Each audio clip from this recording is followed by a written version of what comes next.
Okay, well, right now I am in England, and we are at something called WWII Fest, which is a big World War II festival that was started by Al Murray and James Holland from the podcast We Have Ways of Making You Talk.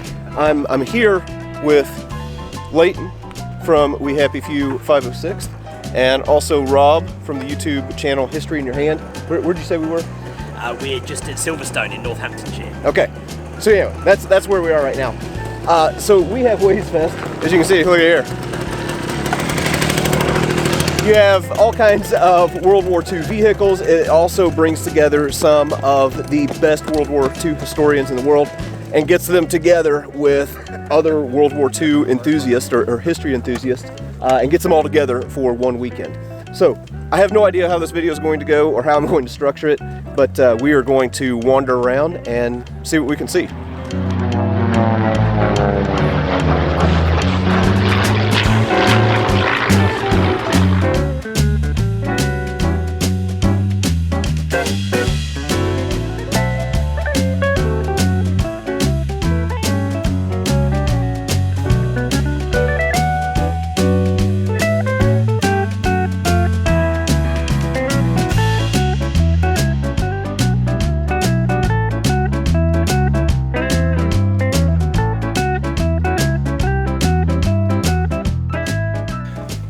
Now, as I mentioned, here at We Have Ways Fest, you have this gathering of historians and World War II enthusiasts and collectors, and there is all kinds of stuff here to see. So right now, we are looking at what appears to be a British encampment in the deserts of North Africa from World War II. You can see we've got Death Valley here. I was in Death Valley in the United States about 3 weeks ago, and it was hotter than heck. That's beside the point. But anyway, they have all kinds of cool artifacts here and vehicles and things like that. Not something that you really see often. The North African campaign, at least from an American perspective, is something that we don't focus on as heavily as other parts. But yeah, this is really interesting. So hi, so we are at the third or fourth We Have Ways Fest, getting bigger and bigger every year. We are presenting a long-range desert group camp at an oasis. We have vehicles that range from an SAS Jeep here on your left-hand side. This is a long-range desert group Jeep, and we have long-range desert group Chevy vehicles here. So a long-range desert group patrol would have 6 Chevy trucks, and it would have 1 command vehicle, which would be a Jeep. So here we have converted for desert use. If you look down here, we've got a condenser, which is basically, it takes the steam from the radiator into a tub here, which literally condenses it back into water. And when the engine cools down, what will happen is the vacuum will pull the water back in. So it's a closed water system, because water obviously is quite a precious commodity in the desert. Now you'll see all these Jeeps have got grills cut out, and all desert Jeeps will have a cut-out grill. It really is principally to effect a quicker radiator repair. So you get your hands in there, because the desert isn't only just sand, it can be rocky and stony as well. It does help with airflow slightly, but principally it's for the repair. So if you could excuse the noisy motorway behind us, come over here. So this is an SAS Jeep, and it's got more jerry cans on the bonnet. It's got more armour, because their principal role is basically to shoot things up. Long Range Desert Group, principally reconnaissance, but we have been known in the past to do a few raids. Fort Mazurk and Barca were 2 raids that we did by ourselves. Now, the SAS, they're known as the Special Air Services. Now, the air bit means that they were parachutists, but their first operation in November 1941, Operation Squatter, went disastrously wrong. 60-mile-an-hour winds. The founder of the SAS, David Sterling, was recommended not to go. Now, all these men had been training hard for months. They were desperate for action, and they said, "We're going to go." And he said, "You won't all come back. We don't care. We're going to go. We want to fight." So they went to do an airfield raid. The winds was a disaster. Only 22 soldiers made it back. Some were scraped to death on the desert rock when the parachutes literally dragged them away. Now, what happened after Squatter? The 22 that came out of the conflict were picked up by the Long Range Desert Group. So the idea was spawned then: if the Long Range Desert Group can be there to take us out of one of these actions, why can't they just take us in? So from then on, we became known the SAS taxi service, because the Long Range Desert Group had the knowledge of navigation and driving through the desert. So we were the perfect solution for that, and it was a symbiosis that went through for the whole rest of the war. Interesting. So if we come to the armament here, these are Vickers K gas-operated guns that actually come from aircraft. Now, they've got a small form factor, but they have a 900 rounds per minute fire rate, which is quite a lot. Now, these were deployed principally for destroying aircraft on the ground. Obviously, they can also take aircraft from the sky, but if you go to the SAS Jeep over here, you can see there's 5 machine guns, no less. And these would be deployed, they'd go through an airfield in a V formation, and they would be firing left and right into the planes. Now, they are using a combination of normal bullets, incendiary bullets, and a round called a Buckingham round. Now, the Buckingham round, so you all see in films a tracer round, you get the white streak, which is a phosphorus tracer to show you where your machine gun is firing. Now, a normal copper nickel bullet will go through a petrol tank and not explode it because there's no spark. But the phosphorus will help to explode petrol, but the Buckingham round is made of phosphorus and aluminium powder, and it just burns hotter. So the phosphorus round, the Buckingham round, is what they use principally to blow up these aircraft. Interesting. If you come over here, there is mine Rommel.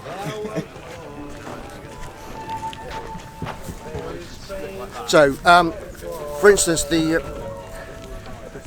in July 1942, the SAS did a raid on Sidi Harnesh in northern Egypt. 18 jeeps went in, firing away left and right at the planes that were parked up. When they ran out of rounds, they used one of these. This is the Lewis bomb. This is developed by Jock Lewis, who was one of the founder members of the SAS. And simply, it's a bag full of half dynamite, half thermite, and a little bit of diesel and iron filings, and the right combination was experimented with to get the perfect result. This would be placed on the top of an aircraft wing, on top of the petrol tank, with a pencil detonator, and when it goes off, it would obviously melt through the wing and immediately ignite the petrol, and the plane would definitely be destroyed. Wow. So the pencil detonator is a very clever thing. If you can just see this little thing here, it's a little copper tube which has a spring under tension held back by a lead alloy wire.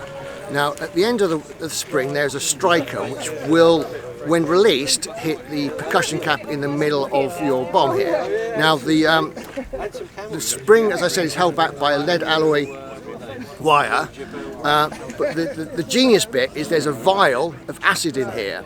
When you break this, you break the glass vial of acid, which eats away at the lead alloy wire, and when the wire is released, when the wire is eaten away, the spring's released and it strikes the cap, and boom, up goes your plane. And the length, it's a time fuse. Now the thickness of the lead alloy wire denotes the time. This can be set to be either a half. I'm being tickled by a palm frond. It can be the duration of the fuse can be anything from half an hour to 24 hours, down to the thickness of that wire. The Lewis bomb, ingenious, very, very simple. Awesome, cool. It was tickling me. Hey, yeah, thank you. Hey, and I can't help but notice you got I'm being heckled at the back. Yeah. You got something going on with your arm here. So you might need to clean that up. So if you're still filming. Yeah. So we do demonstrations for the public and for the children. The children love my flies because basically this is a demonstration of a desert saw. In the desert, if you cut yourself or injured yourself, the flies would nib away at it, they'd eat it, and also the sand would also abrade it regularly. So a desert saw would take weeks to heal. Occasionally they went septic, and in extreme cases people have been known to die of them. Dang. Desert saw is a thing. I'm missing the fake blood. This is actually a real scar from yesterday, and I need to add some fake blood. Oh, cool. Hey, appreciate it, man.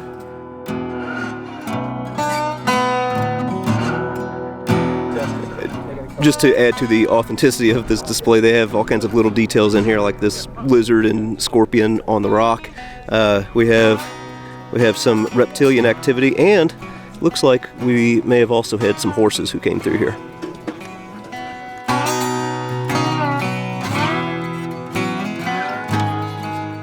All right, well, that was actually quite interesting. Learned some new things there.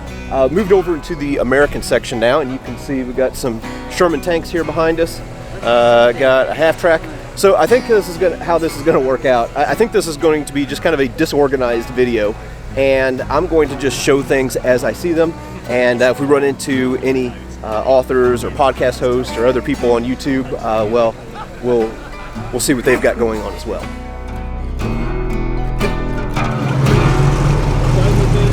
Man, we got out here at the right time. Yeah, we did, didn't we? Wow.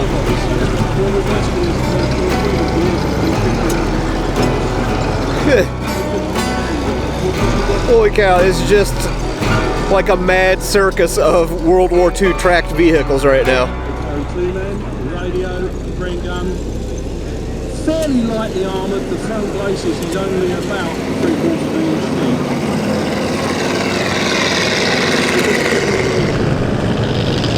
Wow. Dude, how cool is this? It's crazy. There's so many.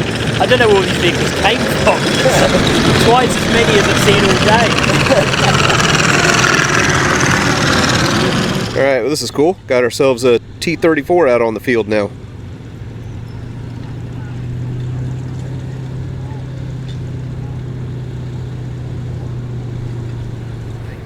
All right, now I mentioned how there are all kinds of vehicles and things like that here at We Have Ways Fest. Right now I'm at a vehicle display where they're doing like live demonstrations of firing weapons and things like that. And you might hear a low rumble in the background. They also have a Mustang and Spitfire that are going to be doing a couple flybys here. Okay, so we'll just circle.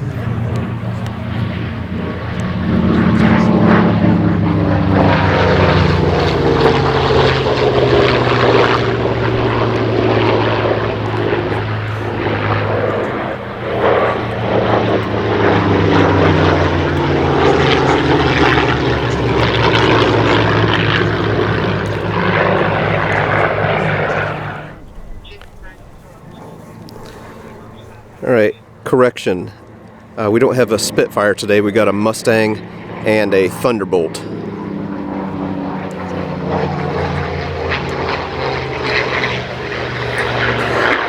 Man, that is cool as heck. All right, so wandering around the grounds here, we got some guns firing in the background.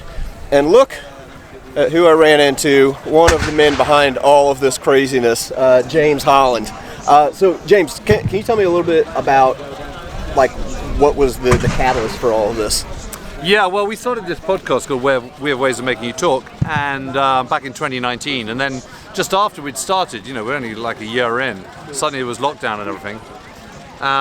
So it kind of took a grip, and then the following year, I guess that'd be 2021, suddenly it was this window to be able to do something and get people together, and we'd created an independent company, which was like a sort of membership club for the podcast, and we just thought it'd be really nice to get everyone together and see how, you know, see who everyone is and put kind of faces to the name and everything. So we did it in a kind of quite a quiet way and had, I don't know, about 800, 900 people to the first one.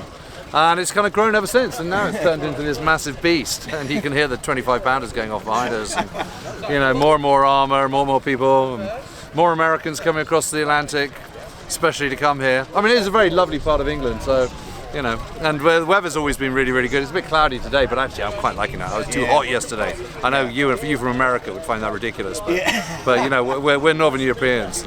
We can't cope with it. Hey, and maybe tell me a little bit about this new YouTube channel you guys have started. Yeah, well, thank you. Yeah, so it's called World War II, WWII, Walking the Ground. And it's on YouTube, and it's me and Al, my buddy from We Have Ways of Making You Talk podcast. And basically we're just going around battlefields and just chewing the cud. And pausing for cups of tea, because we're British. And pausing for beers, because we're, you know, hot-blooded males. And just seeing what we see. So the first series is all based in Normandy, and so we went to, you know, WN60 and WN62 and Omaha Beach, and we've been to Pegasus Bridge and the Kriegsmarine battery at Long-sur-Mer, and we've actually delved into a few other little stories as well, including an amazing story by Sergeant Harrison Summers, who was in the 502nd, I think he was, PIR, and his action on D-Day. Honestly, man, it knocks Breaker Manor into touch. It's just the most amazing story. So we went and investigated that as well, and we've done all sorts of stuff. We had such a blast. So I hope that comes across in the films. But yeah, we've just launched it on Friday, the 19th of July. So all brand new. Yeah. Well, hey, appreciate all the work you guys are doing. Oh well, thank you, and you. Here we have a tank that's not exactly World War II, but is impressive and kind of bizarre looking nonetheless. This is a British Centurion FV4005, and it says here that it was designed by the British in the early 50s to combat the next generation of Soviet heavy tanks. This thing has a 183 millimeter gun that fired a 72 kilogram high explosive squash head projectile. This thing is absolutely wild. This is the largest gun that has ever been mounted on a tank, and it is really weird. So again, not exactly World War II, but interesting nonetheless. Here is a display of some really incredible artifacts. So what we're looking at right here is something that I've actually never seen before. This is the gyroscope to a V-1 flying bomb, which was nicknamed the Doodlebug. So here's a picture of what the Doodlebug looked like, and the gyroscope, you can see where it's highlighted where it would have been located. So this was to help it to maintain level flight as it was making its way to its target here in Britain. And this piece right here honestly might be the most fascinating to me. This is the tail section from a Heinkel 111 German bomber that was shot down on the 4th of July of 1940. It had made a bombing run on Bristol and was on its return flight when it was intercepted by a couple of Spitfires, and the Spitfire shot it down.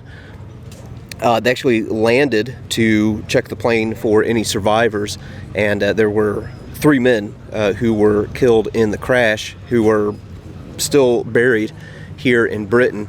And here's something that is just exceptional to me, is if you look, well, right here on the tail section, it gives information. The guys who shot it down, I guess, or maybe somebody associated with them, painted information about the Spitfires and when it was shot down and who shot it down.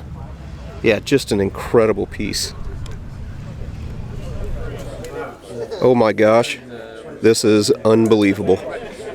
I have just spotted a real-life Paul Woodage in the wild. Now, the Woodage is native to England, but was relocated to France in the early 2000s. Now, I've seen a Woodage in Normandy, but this is the first time I've seen one in its native habitat. All right. You've got a new hat on today. Do you like it? I do like the new hat. Yeah, absolutely. I'm not sure when the next flight to Hawaii takes off. Yeah. So, hey, tell me about what we've got going on here this weekend at We Have Ways Fest. What is this thing? We have Ways. What isn't it? It's the mecca of people who are obsessed. Afflicted is the phrase. Members of the We Have Ways community, that we are afflicted by our obsession with World War II.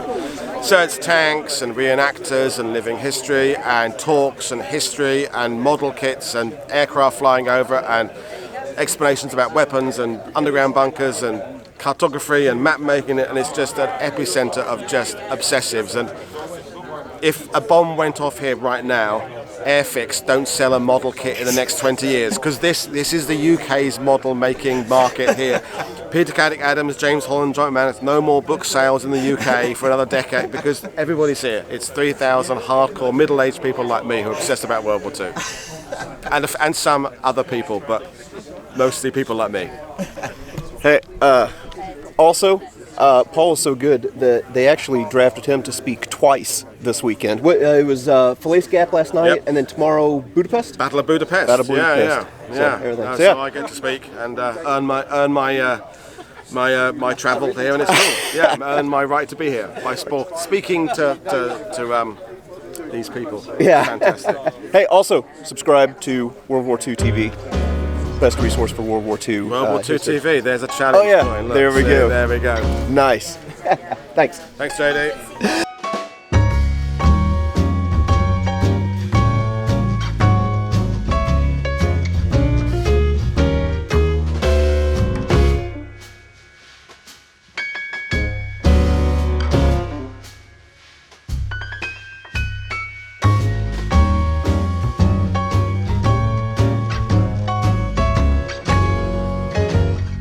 All right, just got finished going to a talk with Saul David and Ben Main on the British 6th Airborne in Normandy, which is really interesting. And you'll never believe who I just ran into. The godfather of World War I history. I got Paul Reed from Old Frontline podcast and YouTube channel. So any World War I stuff that I've done, it's basically because I learned it from him. Paul, what have you got going on with your YouTube channel coming up?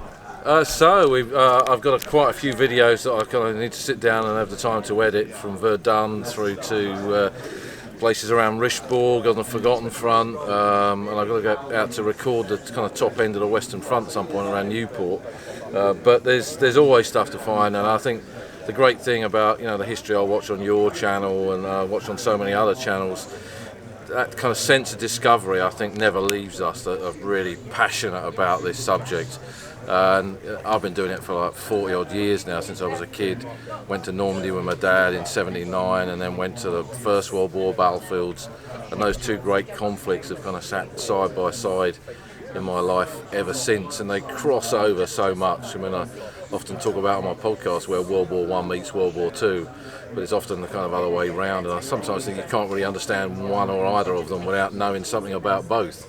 So it's a never-ending story, and I find every year that the pages of this history, whether it's the Great War or the Second Great War, they just keep turning, and we find out more and more and more, and that's part of the beauty of it.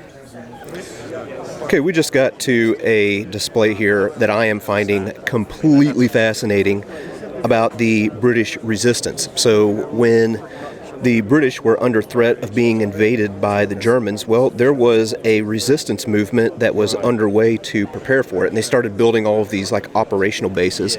So here's a toolkit that some of the people would use in building these operational bases, and they have some stuff here that is really fascinating that I just did not know about.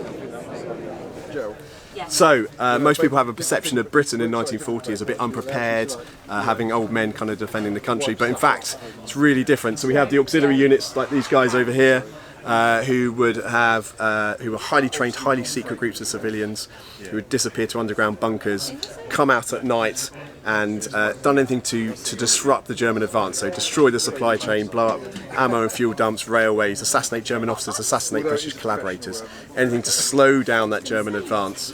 They all signed the Official Secrets Act. I'd say like 90% went to the grave without telling anyone. Even their wives didn't know what they're up to during the war.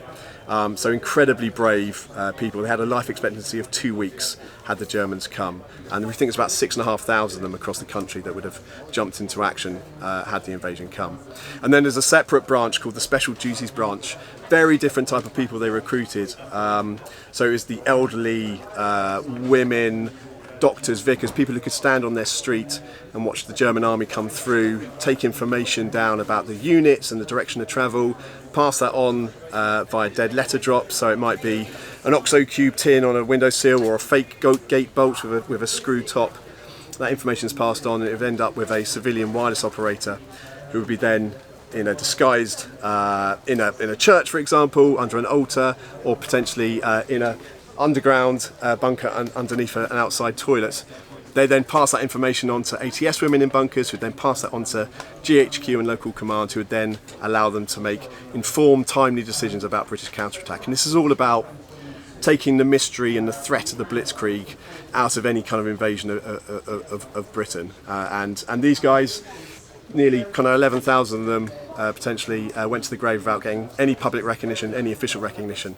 And what we do here is try and give them the credit that they so richly deserve. Also, let me see that oxo-cube thing and the bolt that you were talking about. So this is just literally a gravy tin. So they would leave it out on the windowsill and the message would be in there. But for a German just walking past, they'd have absolutely no idea that this had any significance at all.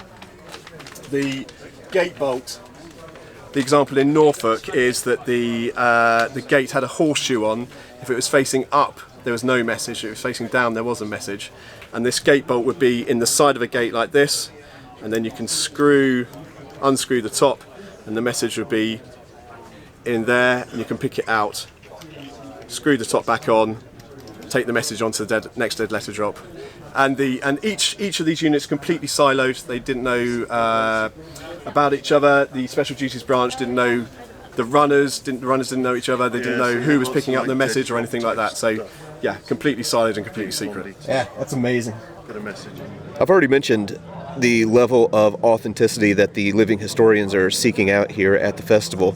And right now we are looking at the medical station, where if somebody at the festival has a medical emergency, well, they can be brought here. And they've even made this to look like a field hospital in World War II, which is cool. I'm getting ready to show you the most dangerous place here at the festival. And that would be this spot right here, the bookstore. All right, so Rob, I was just saying how this is the most dangerous place on the whole premises because you can lose a lot of money here. It really is. I've been in here 3 times and I've bought 3 things. What do you got? And I'm about to buy another one. So this is Paul Woodard's book, World War II Battlefield, Modern Photographic Explorer. Open that up, let's see. And I'm a photographer at heart, so this is fascinating because it is all sort of almost like a photographic exploration of the battlefields. So it looks really good. I haven't got it yet, so I'm going to have it today. Nice. All right, so obviously a bunch of World War II nerds descending on one place are all going to be interested in books. So here we got some books by James Holland. If we go over here, here's some stuff by Peter Caddick Adams, another one of my favorite authors and historians of World War II. And I actually just finished this book right here, Island Infernos by John McManus, which is incredible. I have every book that John McManus has written. He's by far one of my favorite authors and historians of the Second World War. This book is outstanding.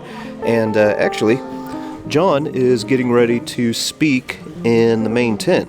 So we're going to dodge down there and take a look at his presentation and maybe try and catch him afterward.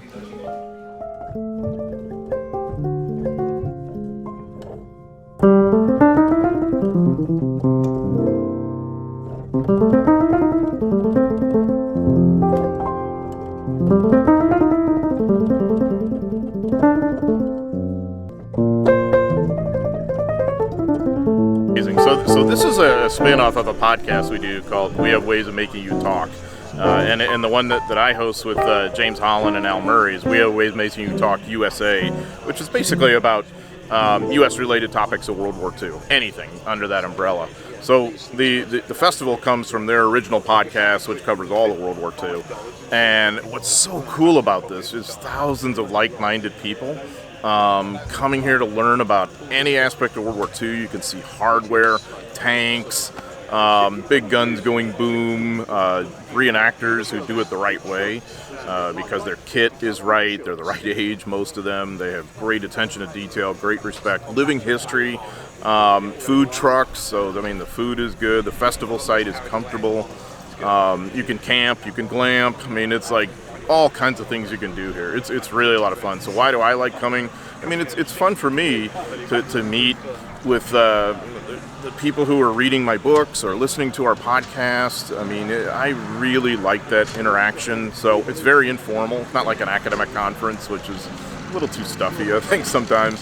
So, and it's just a lot of interesting topics. Cool. Hey, real quick, tell me about this video game that's supposed to be coming out. Yeah, so the video game's called Burden of Command, and it is basically puts you in the world of a company commander in the 7th Infantry Regiment of the 3rd Infantry Division of World War II. So the 7th, their nickname is the Cotton Balers because they're said to have fought the British from behind cotton bales in the Battle of New Orleans in 1815. I'm the historian for that unit, so the book, I did a 2-volume history of the 7th that inspired this video game. In World War II, the 7th and the 3rd ID fought from North Africa through Sicily, Italy, South France, and on into Germany. And they're the ones who actually took Hitler's home at Berchtesgaden, not Band of Brothers. So in this game, you can basically start in North Africa as the company commander and maybe survive all the way through, maybe not. But it's not a shoot-'em-up game, it's a decision point game. And how you work all your decisions, how you interact with your people, the kind of either-or decision-making, or I make this decision at the expense of something else. It really is a kind of human-connected game. So, again, it's called Burden of Command, and it's just, I play-tested it, it's amazing, and my role in this has been as a historical consultant. All right, awesome. Well, hey, man, I appreciate your work. I've benefited a lot. I would definitely rank you one of the top 5 historians in World War II right now. So, yeah. Appreciate it, man. Yeah, thanks, JD. All right, we just ran into Paul Woodage again, and he told us about this living history encampment that's kind of off in the woods here at the festival. So we've just come here to check it out, and there are some really, really cool things here. So this area of the encampment is a dressing station, not to be confused with a field hospital. So the encampment here is depicting life towards the front lines. So this would be the area where if an individual was wounded, you would come here to get patched up. Basically, you're looking to stop the bleeding and take care of any first aid. And then if the wound was bad enough, well, then they would move on to the next echelon, which would get them, more proper care for greater injuries. And just walking around here, I've been really impressed with the attention to detail that they have in all of these displays. So none of us around there who are around now were actually there. So this helps us to kind of bring us back to what it may have looked like in the 1940s during the war. So here we have a display of the Ince Court Regiment in July 1944 as they were supporting the Canadian Armoured Division that was clearing the Orne River this weekend during that date. So what we have here is a harbour position of a troop of dingoes supported by members of the Blitz Troop. The Blitz Troop being an integrated infantry platoon that would be set within the Sabre squadrons of the Ince Court. You have the Bren position there, supported by the rifle grenade over there. And here you have a crew shell scrape, which would be for the crew members to, one, either sleep or do radio communications remotely from the vehicle or do an OP. It's only built really for one man. The other man would be doing maintenance on the vehicle, checking rations, or tuning in the radio or anything else. Here in this encampment, you're going to see things that you're not really going to see anywhere else with these living historians. It's not just a guy standing there with a rifle telling you what he's got in his hand. They're really kind of going more into detail than what you typically see. So for example, here we have this model pit that I am just finding terribly interesting here. And we've got a gentleman who's going to explain a little bit more about the British model pits. So what we have here is a typical British Army model pit, which was used as part of the orders process. What would happen is a commander would receive his orders and he would write his orders, but concurrently to that he would ask for someone to go away and build the model pit, and he would give them the grid references that needed to be covered, and that could either be the area in general or the area in detail or a mixture of both. At the start of the orders process, the person who built the model will be asked to stand up and explain what the model meant, and because it was being used, to depict the ground, they would ensure that they pointed out all the key features, but they'd also point out what represents what. So the stones would represent metalled roads, tarmac roads, and the sticks represent tracks. For example, the moss represents wood lines, and any key features like we have over here, which is a cigarette tin, that could be a church or a tower or a steeple or a water tower, and that would be pointed out, and it would give the opportunity for the audience, whoever that was, to ask questions. Once that was done, he would hand back over to the commander that was delivering the orders. And what that basically then allows the commander to do is have a 3D representation and sell their plan. Orders in the British Army is a piece of theatre, and that you have to sell that plan. And the idea of selling that plan is that the commander's opportunity to show the troops in front of him that he knows his plan, he's invested in the plan, and he has confidence in the plan. So it's vitally important at all stages that he knows who's doing what at what stage, and any actions on. British Army learnt quickly that it was key to push mission command down to the lowest level. So they wanted the most junior soldier to know what their part in the battle was going to be, and if things failed, what they needed to do, or if there was success, how they could exploit that. So on the lines are things like the start lines, the enemy positions, but also the limit of exploitation.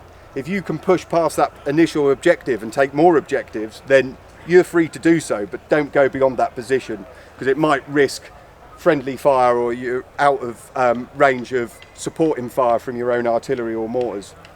Once the plan had been briefed, the opportunity for questions would be given, and then from that, subsequent orders could be delivered and go down the line from battalions and regiments all the way down to squadrons, platoons, and even at section level, so that people could use this map and look at it and learn from it and get their troops to understand their part in the battle. The map was a vital piece of kit. At the start of the orders, it was always key to nominate someone to destroy the map if they were detected, because they wouldn't want this to fall into enemy forces, because they would know exactly what we're planning on doing, and also we might give away our positions on the map as well. It was a tool that's used right up to the present day with the British Army, and is a skill that is still taught to soldiers at the lowest level. All right, well, that was just a small taste of what they have here at We Have Ways Fest. Excellent podcast, excellent event that they have here, and their YouTube channel, which we talked about a little bit earlier, is outstanding. So anyway, we're going to go ahead and wrap things up here because it's starting to get dark. They got one more big event down here in the 10th this evening, and then tomorrow, well, we're going to be heading north.